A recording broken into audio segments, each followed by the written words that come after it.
So most of you know, if you've been watching the channel, that when I started the channel, I was actually pretty broke. Like I wasn't making a lot of money. I don't, that's not necessarily true. I was making probably at the start of my channel about $110,000. My wife was making $75,000 as a teacher. I was a copywriter in advertising. But even then, I mean, we had bills. We were living in Los Angeles, California. Our mortgage was like $4,000. We were just getting our Airbnb operation off the ground. And when you start stripping away things like mortgage payments and student loans and all that kind of stuff, we were doing okay, but we weren't, flushed away cash. We were still living a good life. We were able to live comfortably and go out to eat every so often, but there wasn't really a lot of extra money for, traveling and just buying things that we wanted and everything, which isn't necessarily a bad thing because it kept our finances in check. But it's kind of funny because I got made fun of so much by like friends and coworkers and family because I'm really cheap and I would do anything for a good deal and I would do anything for a free meal. Like truly, anytime there was like a meeting or a conference room that had lunch catered, I would try to like finagle my way into that meeting.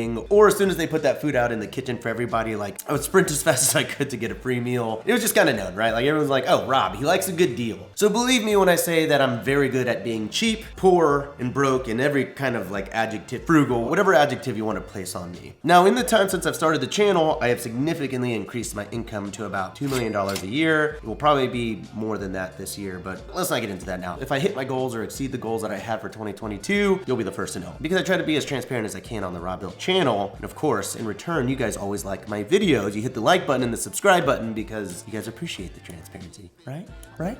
Anyway, as you can imagine, it's a bit of a mind to like 15-20x your income, right? Like life is just completely weird and different now. And I've just learned a lot personally. Like I've learned a lot about myself, about finances, about just my overall philosophies about money and spending money and saving money and investing money and all that kind of stuff. Even just in the past 6 months, even just in the past 3 months, my mindset has just changed. And more recently, I've kind of come to this idea that I'm trying to be the world's brokest millionaire, which is kind of an interesting like title, right? So a couple caveats here, okay? I'm kind of new to making money. So usually these videos are aimed at those of you that are about to become millionaires, want to become millionaires, like that's an actual goal of yours. This type of video rubs you the wrong way or you get angry. I mean, there's always like those types of comments that are like, oh my God, keep complaining about your rich man problem. Oh, must be nice to be so greedy and living at the expense of everyone in the world. Why are you even watching this? Like, go away. This isn't meant for anybody. If you're triggered by the idea of a millionaire, go give your money away and volunteer somewhere, right? Like this is for those of you that are still struggling to figure out who you want to be as an entrepreneur or businessman or businesswoman. So yeah, what does it mean to be a broke millionaire? This is something that I'm still kind of figuring out. Because I really think that if you're a good millionaire, you should feel broke. All right, so before we really dive into this, I do want to give like a quick definition breakdown, right? There is poor and there is broke. There's a difference to me in what those terms mean, right? So poor is I don't have money, I'm living paycheck to paycheck, or money in general is a struggle. Broke to me is sort of like a little bit more self-imposed. Like you make good money or okay money and you save a lot or you put it into retirement accounts and so it feels like you don't actually have money, but you've got reserves other places. Like that would be one way to explain it. Or, you're comfortable, but you can't splurge. Or another example of this would be like house poor, where you own a house and so you have an asset, but because you own this house and this asset and you have this mortgage, that's it. Like you don't want to spend too much just in case something crazy goes wrong and you can't pay the mortgage like the next month. But that was me and my wife's journey in marriage for like the first, we've been married now for nine years. I'm gonna get some heat for not even knowing that. But for the first 7 years of our marriage, and we were dating for 4 years before that. So for the first 11 years of our relationship, we were poor for the most part of it. Then we got jobs and then we got raises and decent salaries, and then we were broke. So we could go out to eat but spend like 20-30 bucks, not like 70 to 100 bucks, right? It wasn't until this year that me and my wife went and enjoyed a $200-$400 meal. It's really weird to me because we do this now more and more. And it's just so weird that like literally 2 years ago, the most we had ever spent on ourselves was like 200 bucks. And again, there's nothing wrong with that. We were always happy as a, clam, 2 clams. We were happy as a married clam couple. So all to say, good gosh, the ADHD kicks in real strong sometimes and I get on these tangents. So when you finally have an influx of money and you're finally making money, being really good at being broke is actually the greatest skill that you can ever have. And there gets to be a level of toxicity, I guess, with that complex, right? I was like so broke for so long and so poor for so long that now that I have money, I feel really guilty spending it because of, I just feel bad because I'm like rubbing it in broke Rob's God's face kind of thing. And it's just not healthy. So these days I do try to splurge here and there. We'll talk about this later. Actually, my new favorite bit is to say, we'll talk about this later when I'm recording a video and then never get back to it. But I think I'm gonna try to get back to this one. But 31 years of being poor and then working my way up to brokenness and then self-imposed brokenness has really just sharpened my skill of just, being good about not overspending on stuff. For the most part. So there becomes this moment where you become a millionaire, and there really is actually a big difference, just so you know, between being a millionaire and making $1 million a year. There are a lot more people in this camp, right? You can make $50,000, $60, $70, $80, $90, $100,000 and be a millionaire because you invested correctly, because you bought real estate, that real estate appreciated, and just by accident. You become a millionaire because all of your real estate has doubled in value over the course of 5, 10, 15, 20 years. And that is completely different than actually making $1 million and having to budget for where you're gonna put all your money into different investments. Now, the same is true on the opposite of this. You can make $1 million a year and not be a millionaire because you can be really bad with your finances and really dumb and not invest it and just blow it on I don't know. Cocaine. No, I'm just kidding. I don't know. Blow it on stupid stuff. There you go. And you never invested, and thus you never actually have a net worth that builds. Like, your $1 million income makes your net worth very temporary if you're not good at investing. So now I want to get into the principle of why I'm trying to be a broke millionaire. So again, most of my cash has come in the last year, and I was thinking when I got the cash, oh, I want to hold it in my bank account because I like looking at my bank account and seeing $400,000 or $500,000 or $800,000 or $1 million in my bank account. There have been moments like that throughout the last year where I feel like I'm getting this sense of security. You think that if you have $1 million in your bank account, hey, well, apocalypse happens, the world goes to shit, whatever, I have $1 million.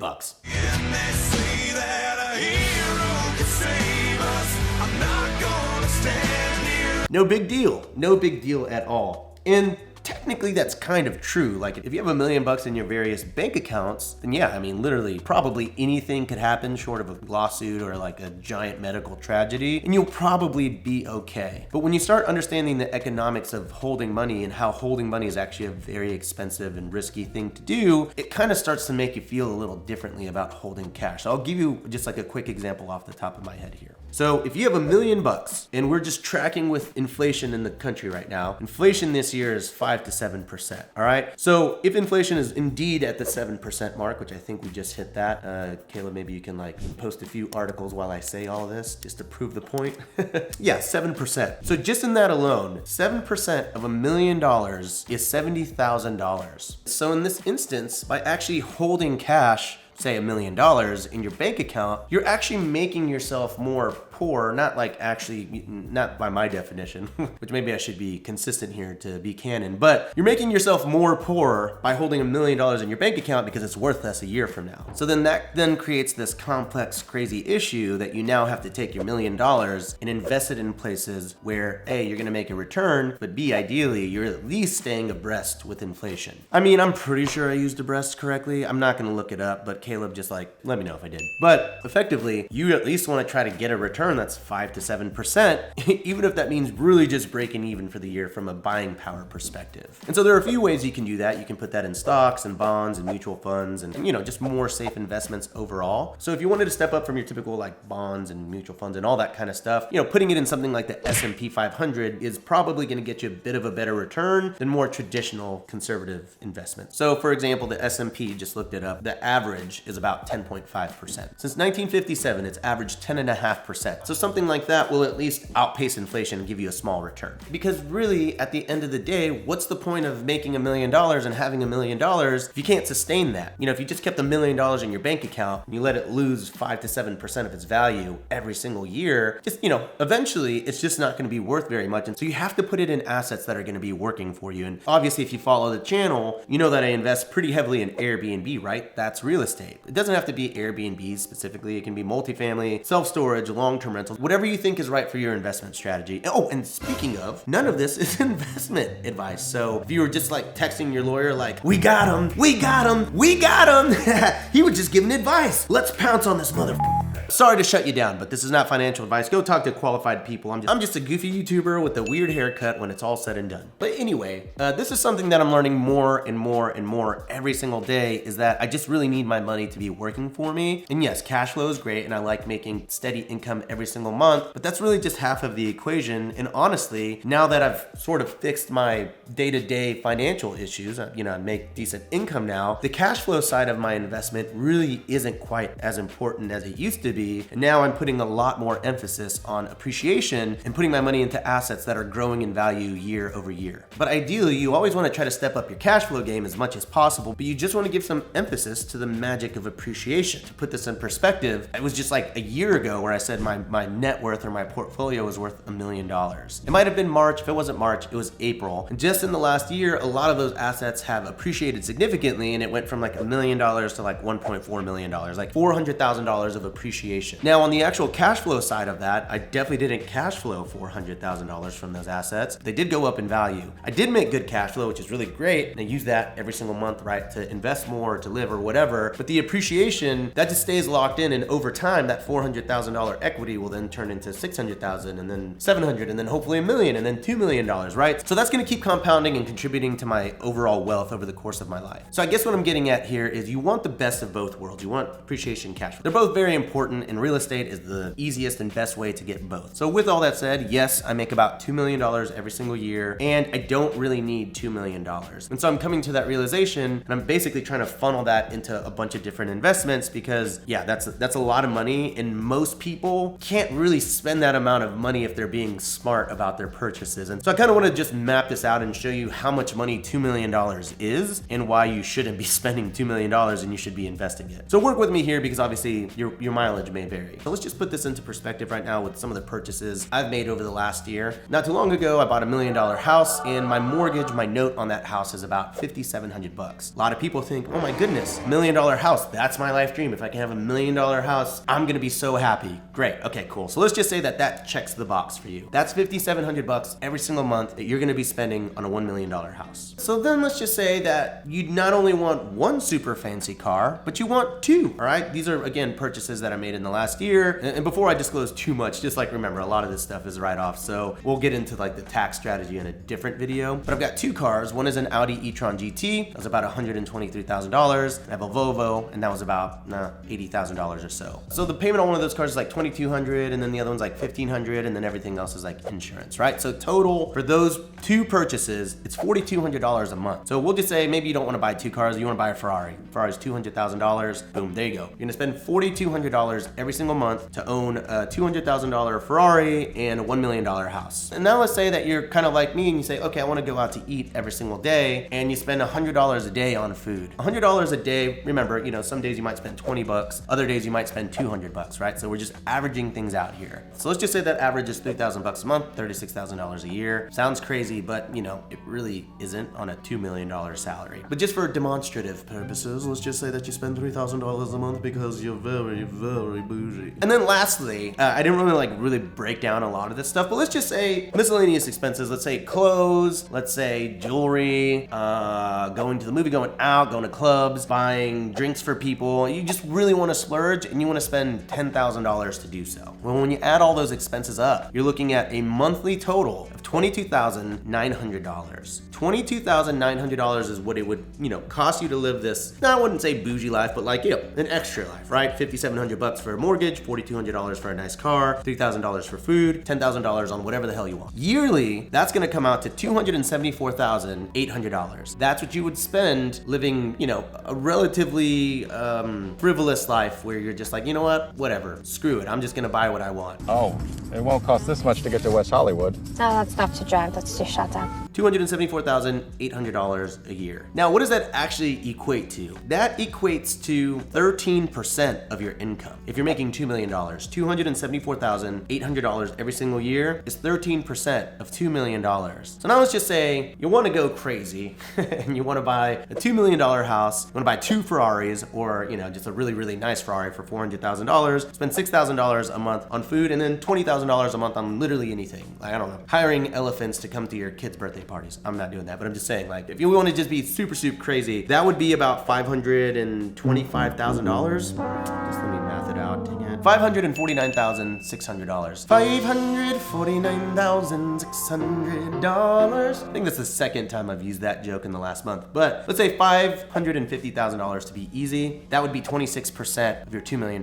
income. So as you can see, even if you step up how crazy you're getting, it's still really not that bad if you're making $1 million. That's 25% of your income. I mean, some would say that that's frivolous. I know, I'm sure Graham Stephan will make a video about this at some point and roast me, but I think my point stands that, if you reach a certain tier, even if you increase your spending, as long as you keep it within reason, you've got plenty of cash. So let's just say in this example of making $2 million, you live frivolously, or you live a decent life, you're spending $274,800 per year, you are left with a total of $1,725,200. And so instead of doing that and keeping $1.75 million in my bank account, what I would rather do is go and invest that money in more real estate and more Airbnb. So let's just say $1.725 million, for example, I'm doing 20% down. That is 20% of $8.62 million worth of real estate. I can go out and buy $8 million worth of real estate with $1.725 million.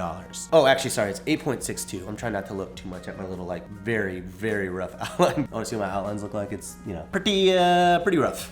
Yeah, I don't really do this all the time, but whenever I'm talking about numbers, I want to sound somewhat coherent, even though I probably don't. But anyways, you can buy $8.626 million worth of real estate with $1.725 million.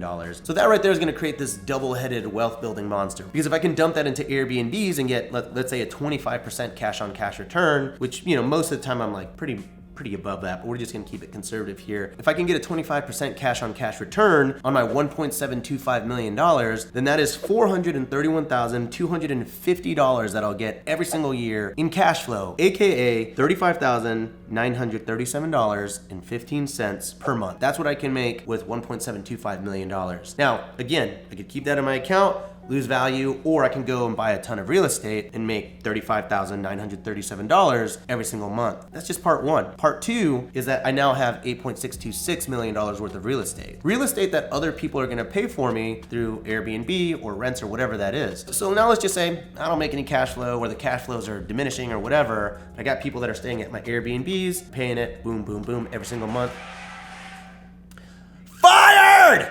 So let's just say, you got $8.626 million worth of real estate. People are paying for it over, 30 years. Well, guess what? Even if you didn't make any cash flow from that, 30 years from now, that $8.626 million is probably gonna be worth, double, $60 million that other people paid for. And then boom, you're 65, you can retire, you sell it, and now you have $16 million that now you're gonna go through this whole thing again. You can either, reinvest it and build wealth for, generational wealth for your whole family, or you can say, you know what? I've worked hard my whole life. I'm gonna buy a yacht and live on the beach. I mean, I have a yacht, so I obviously did pretty well money-wise. I don't really care. It's not really my business what you want to do with your money. Most people are probably going to try to invest that in a way that shields them from taxes and allows them to pass it to their family without ever having to pay taxes on that. I was never in this for the money, but it turns out that the money was an absolute necessity for me. Now, here's the crazy thing. This whole example I just gave you is just on $1.725 million of income, but in my example here,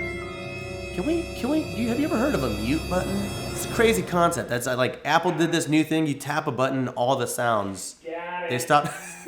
That's just year one of this example. So let's just say that I continue to make $2 million every single year. I continue to buy $8 million worth of real estate. Let's just say I did this for 2 years in a row. $16 million worth of real estate. 30 years from now, if inflation continues, it could be worth $32 million. Obviously, no one can predict the market. Maybe in 30 years, it'll be Big Short 3.0, because at that point, we'll have already had many corrections, and maybe it'll be worth a measly $16 million, just the amount of money that I put into it. Boo-hoo, whatever. I think my point here is that if you continue to put your money in these assets that are, cash flowing, let's say that I execute this strategy 2 years in a row, it's gonna go from $35,937 every single month to, let's just say $70,000 cash flow every single month. I can live on that. I can live on $70,000 I can live on $35,000 every single month if I really wanted to, because as I mentioned earlier, my expenses are $22,900. So, and I know a lot of you are thinking, the taxes, Rob, the taxes, you idiot. Uncle Sam's gonna come and get you. You're so stupid for talking. Get out. Just leave. Leave the chat, please, because here's the other cool strategy. If you buy $8.626 million worth of real estate, more than likely, you're not gonna really pay a ton in taxes because you're gonna run cost segregation studies, you're gonna depreciate all of your assets. You're gonna be able to wipe out a lot of your income with the losses that you're gonna have on paper. I don't even know why I did this in quote. This is just true. The tax code is written for real estate. It should just be called the real estate tax code, not the tax code, because literally you can deflect and you can avoid and you can get rid of so many taxes if you invest in real estate. And also, I guess I should just give this plug now that if you're interested in starting an Airbnb business, this is how I built my own wealth starting out. Consider enrolling in Host Camp, my 12-month Airbnb mentorship program that teaches you how to start a short-term rental business from the ground up. You can go to hostcamp.com or hit the link down below to schedule a call with my team. Anyways, just this year alone, I've considered investing in a bunch of different ventures. This is sort of the point of the video, is that yes, I make very, very good income. Yes, I do splurge here and there. It's not my goal to say, I've 20x'd my income, I should 20x my expenses. That's very unwise. What I want to do is say, all right, I made a lot more money. All right, I'm going to splurge here and there on the things that I want because I've worked for it and I've earned it. But I'm going to do that strategically, and I'll do that and I'll live my life. And instead of just trying to figure out how I can spend the rest of my money, I'm going to try to invest it in real estate and a bunch of other investments. This year alone, I've considered investing in a CPA firm, in a power washing business, in a brewery, and also I'm going to be launching a service product in the Airbnb space because that's my specialty, right? So I'm not even just looking at real estate. I'm looking at where I can put my money as an experiment to see which one of these ventures are going to give me the highest return. And ideally, by doing all of this, the feeling that I'm really trying to give myself is I'm broke. Oh my God, where did all my money go? Ideally, if you're a good millionaire, if you're good at handling your money, I think that you should feel broke. All right, that's it. That's all I got for y'all. Sorry so if it's convoluted. Everything I do is convoluted, by the way. So if you made it this far, you're a super fan. I appreciate it. I always like my super fans. Let me know down below so I know who you are, so I can watch out for you in the comment section. But yeah, I guess I'll end it there. Catch you on the next episode. Bye. See ya. Invest smartly. Don't be dumb like me, when I was figuring all this stuff up. Okay, bye.